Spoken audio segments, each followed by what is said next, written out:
Something's just broken in the entertainment world, and this time, it's about man versus food. For years, Adam Richman was the face of America's most extreme eating challenges, smiling as he devoured mountains of wings, burgers, and fiery bowls that no normal person could finish. But now, more than a decade later, Adam is breaking the silence. A disturbing truth has surfaced about what really ended the show, and it's far darker than anyone imagined. Behind every victory was a secret battle, one that nearly destroyed the man behind the camera. Stay tuned, because what Adam has just revealed about the pressure, the pain, and the manipulation inside Man vs. Food will change the way you see reality television forever. And before we uncover the full truth, make sure you hit subscribe, because you won't believe what comes next. Before he became a household name, Adam Richman was just another struggling actor in Brooklyn, chasing a dream that felt miles away from fame. He worked odd jobs, studied theater, and spent years auditioning for roles that never came. But in 2008, everything changed. The Travel Channel launched a wild idea, a show that would pit one man against America's most outrageous food challenges. The concept was simple: man versus food. But what no one expected was how fast it would explode. Adam wasn't a professional eater, and that was his secret weapon. Viewers loved his charisma, his humor, and his ability to make every local diner feel like a piece of American culture. From spicy wings in Buffalo to 10-pound burritos in Texas, Adam became the everyman hero who dared to do what no one else could. The early episodes captured something authentic, a guy genuinely curious about food and the people behind it. But as ratings climbed, the tone began to shift. What started as exploration turned into endurance. The challenges got bigger, the portions more dangerous, and the expectations nearly impossible. Adam's natural enthusiasm was pushed to its limits by a network obsessed with topping itself every season. The production crew began scheduling back-to-back challenges, forcing Adam to eat thousands of calories day after day. Behind the laughter and camera lights, he was fighting nausea, exhaustion, and a growing sense of dread. Yet, he couldn't stop. The fame was intoxicating. Fans treated him like a superhero, and the network made millions off his suffering. As Man vs. Food skyrocketed, Adam's private life quietly unraveled. Friends noticed he was changing, always tired, short-tempered, and withdrawn. His once joyful attitude toward food turned grim. The man who made America laugh was now trapped in an endless cycle of overeating and performing. But he couldn't show weakness. The show depended on his smile, even as his health began to fail. The man was winning on TV, but in reality, food was slowly winning against him. By the second season of Man vs. Food, the toll on Adam Richman's body was becoming impossible to ignore. Each challenge pushed him closer to collapse. 10,000-calorie burgers, pizzas bigger than tables, and ghost pepper wings that could hospitalize a person. Fans tuned in to cheer him on, but what they didn't see was the aftermath. After filming, Adam often spent hours lying on the floor of his hotel room, drenched in sweat, nauseous, and trembling. He once admitted that some days it took him nearly 24 hours just to recover enough to shoot again. What looked like a fun travel show had quietly turned into a physical endurance test that no human could sustain. The network saw his suffering as part of the entertainment. Crew members allegedly joked that the more he sweats, the better the episode will perform. The public adored his determination, but executives saw something else: dollar signs. As viewership exploded, producers began ramping up the danger, booking challenges days apart with little rest. Adam would fly from city to city, sometimes taking on 2 or 3 massive food challenges in 1 week. And when his body started breaking down, production didn't stop. Instead, they found ways to hide it. Episodes were edited to remove moments of struggle, and camera angles were carefully chosen to conceal the fatigue in his face. But it wasn't just his body paying the price. Mentally, Adam was spiraling. He described waking up in hotel rooms feeling disconnected from himself, as if he were just a character playing a role. Depression crept in, fed by isolation and the constant expectation to perform. He loved food. That's what made him perfect for the show. But now, it felt like a weapon being used against him. His relationship with eating, once joyous, had become toxic. He'd spend days starving himself between shoots to prepare for the next challenge, only to binge on camera and feel immense guilt afterward. By 2010, close friends say Adam's weight had fluctuated drastically, and he was dealing with panic attacks and insomnia. He started keeping notebooks filled with self-reflections, journal entries about wanting to quit, about feeling trapped in a contract of pain, but he couldn't walk away. The Travel Channel depended on him, and fans expected him to keep going. The more broken he became, the more famous he got. Behind that confident smile, Adam Richman was falling apart, physically, mentally, and emotionally. Yet, the cameras kept rolling. Because in television, the show always comes first. By the time Man vs. Food hit its third season, Adam Richman had transformed from a rising star into a man trapped in his own success. Every episode demanded more: bigger portions, hotter sauces, shorter recovery times. The Travel Channel had found a gold mine in his pain, and the audience couldn't look away. But behind the scenes, the man America adored was crumbling. What had started as a celebration of food and culture had turned into a spectacle of suffering. Adam knew it. He could feel his body sending warning signals, dizzy spells, chest pain, and constant fatigue. But walking away meant betraying millions of fans and forfeiting his dream job. There were nights when Adam would sit alone in his hotel room, staring at the untouched leftovers from the day's shoot, unable to look at food without feeling sick. His sense of accomplishment had been replaced by dread. He once told a friend that he could feel his soul being eaten one bite at a time. The fun-loving foodie persona was no longer him. It was a mask he wore for the camera. At this point, whispers started spreading among the crew. People noticed how he'd disappear between shoots, sometimes locking himself in his dressing room for hours. Rumors of fainting spells and on-set arguments leaked to tabloids, though the network quickly dismissed them as fabricated drama. But insiders claimed there was truth to the chaos. Production schedules were brutal, often leaving him just days, sometimes hours, between challenges. One producer allegedly told him, "If you can't handle it, we'll find someone who can." It wasn't motivation, it was a threat. Then came the infamous Hellfire Wings episode, the challenge that nearly ended everything. After consuming wings doused in concentrated ghost pepper extract, Adam collapsed backstage. Crew members described him as pale and shaking uncontrollably, his pulse dangerously high. He was rushed to a local clinic where doctors warned him that continued stress on his body could lead to cardiac arrest. But rather than shutting down production, the network downplayed the incident. The show aired the episode as if nothing had happened, just another victory for the man. Privately, though, Adam realized that the show had become something monstrous. What he once thought was his greatest opportunity had morphed into a machine that didn't care whether he lived or died, as long as the ratings stayed high. The man who once conquered America's biggest meals was now being consumed by his own creation. After the near-fatal Hellfire Wings incident, Adam Richman's body began to rebel against him in ways even he couldn't ignore. His digestion was wrecked, his blood pressure was spiking, and doctors told him his liver enzymes were off the charts. The Travel Channel wanted him to keep smiling, but Adam's insides were screaming. Behind the glossy scenes of Man vs. Food, there was a darker reality. A man living off painkillers, caffeine,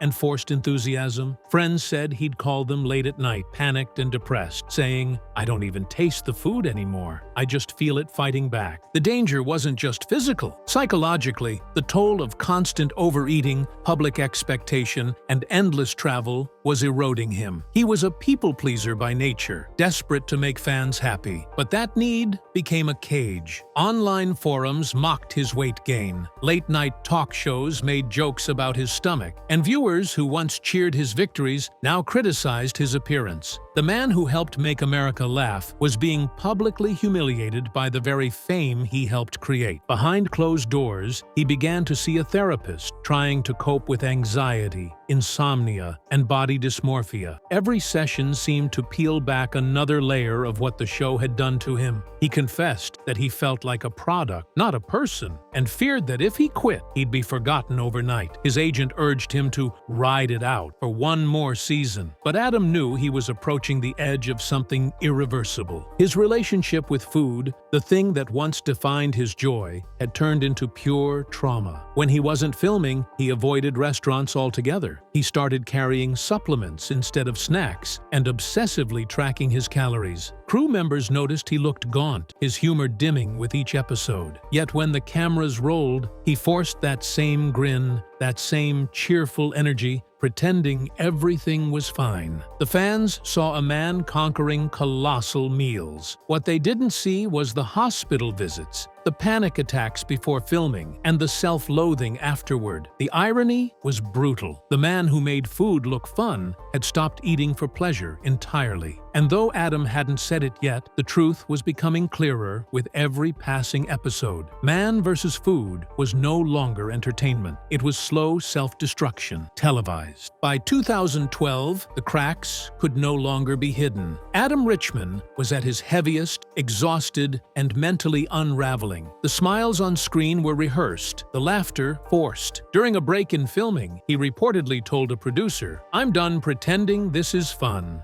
But when he hinted at leaving, the Travel Channel reminded him of the contracts, sponsorships, and millions tied to his name. They owned the rights to Man vs. Food, and, in many ways, they owned him. That's when Adam began quietly planning his exit, even as the cameras kept rolling. In interviews, he'd subtly drop warnings. He mentioned how difficult the challenges had become, how fans should never try this at home. Most dismissed it as part of his persona, not realizing it was a cry for help. The constant overeating, the endless travel, the fake cheer, it all had broken something in him. By season 4, doctors warned him that if he didn't stop, he could face serious long-term damage. He was developing signs of depression, high cholesterol, and digestive complications that could have lifelong consequences. Still, the network pushed for bigger and riskier stunts. The Man vs. Food Nation reboot turned fans into participants, a clever way to keep the franchise alive while minimizing Adam's on-screen consumption. But even then, his heart wasn't in it. He'd seen what fame could do, how it chewed you up, packaged your suffering, and called it entertainment. When Adam finally announced he was leaving the show, fans were shocked. His statement was carefully worded, full of gratitude, void of the truth. But behind the scenes, the real story was darker. He'd reached a breaking point after a behind-the-scenes altercation with an executive who allegedly dismissed his health concerns, telling him, "People don't tune in to see moderation." That one line stuck with him for years. Adam walked away from Man vs. Food not as a man defeated by burgers or spice, but as someone who'd realized the true cost of the fame machine he helped build. He didn't lose to food. He lost to the system that profited off his pain. The next time fans saw him, he was unrecognizable, thinner, quieter, and no longer smiling for the cameras. But he wasn't done yet, because soon Adam would reveal just how far the truth about Man vs. Food really went. When Adam Richman vanished from television in 2012, fans were stunned. One day, he was the face of Man vs. Food, and the next, he was gone. No farewell episode, no goodbye tour, just silence. Tabloids speculated everything from a secret health crisis to a nervous breakdown, but no one knew the full story. What really happened during those missing years was far more disturbing than anyone could have guessed. After stepping away from the show,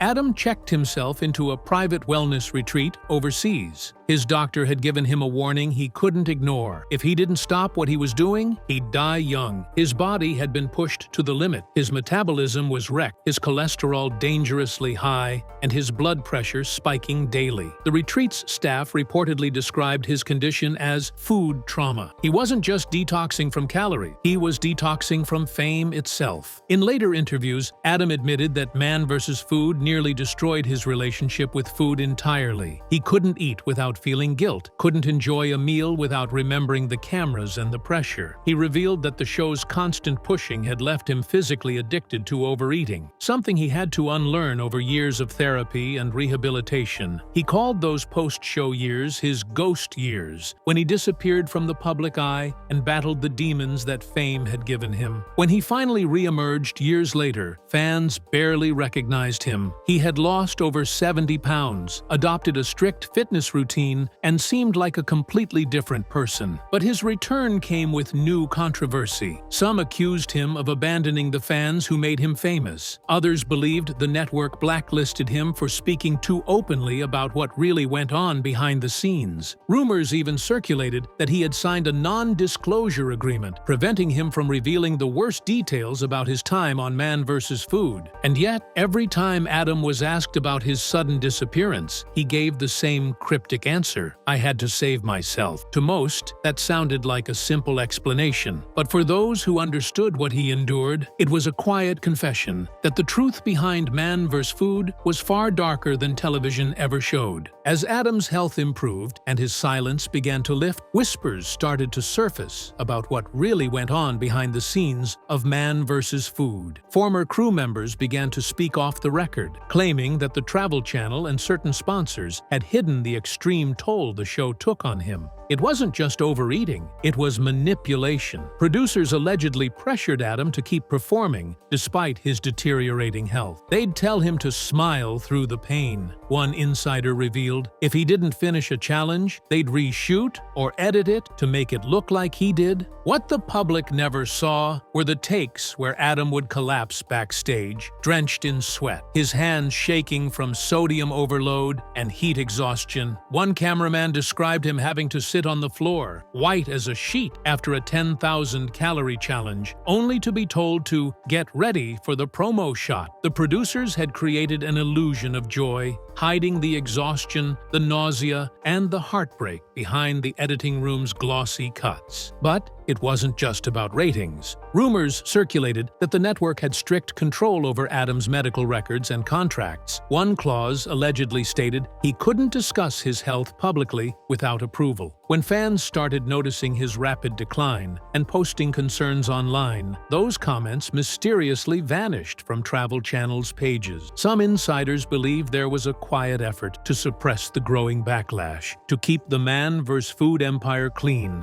while its star was falling apart behind the scenes. By the time Adam left, there were already replacement plans in motion. The network didn't want viewers to think Man vs. Food had died. They wanted to prove the brand was bigger than the man. But the truth was, no one could replace Adam. His charisma, his humor, his genuine love for the people he met, it couldn't be replicated. Behind closed doors, Adam was furious. He'd been replaced like a worn-out prop in a machine that cared more about ratings than recovery. That betrayal would shape his next move, because Adam wasn't just done with Man vs. Food. He was about to expose what it had done to him. By 2014, Adam Richman's silence cracked. After years of bottling up his frustration, he finally started to speak out, but not in the way the network expected. In a series of interviews and social media posts, Adam hinted that Man vs. Food had been built on exploitation, that the fun everyone saw was often a cover for something much darker. "The show took more from me than I ever agreed to give," he admitted in one interview. "It wasn't just food I was fighting, it was myself." The tension reached a boiling point when Adam tried launching a new show under a different network, eager to move on and rebuild his image. But before it could even air, controversy erupted. Old comments were twisted, headlines exaggerated, and sponsors suddenly pulled out. Insiders claimed this wasn't coincidence, it was retaliation. Rumors spread that the Travel Channel still held creative control over how Adam's image could be used, effectively blacklisting him from major platforms. It was around this time that a chilling revelation emerged. According to one crew member from the original Man vs. Food production,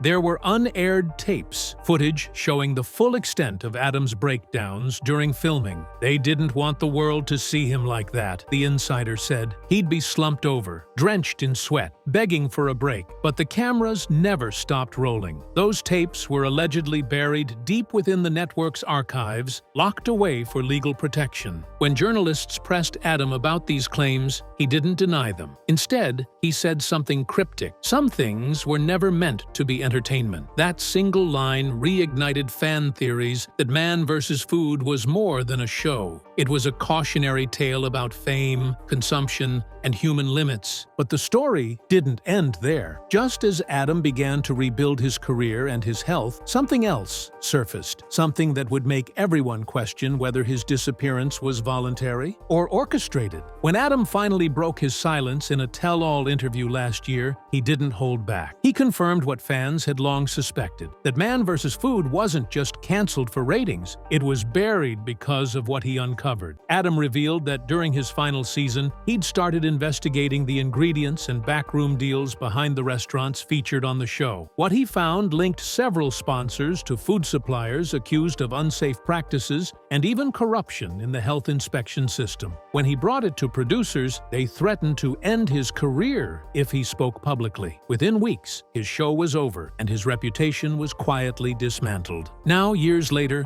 Adam says he kept evidence, emails, contracts, and unseen footage. They wanted me to stay quiet, he said, but the truth always finds a way out. Whether or not the public ever sees that proof remains uncertain. But one thing is clear, Man vs. Food didn't just end, it was silenced. And Adam Richman was the price paid for telling the truth.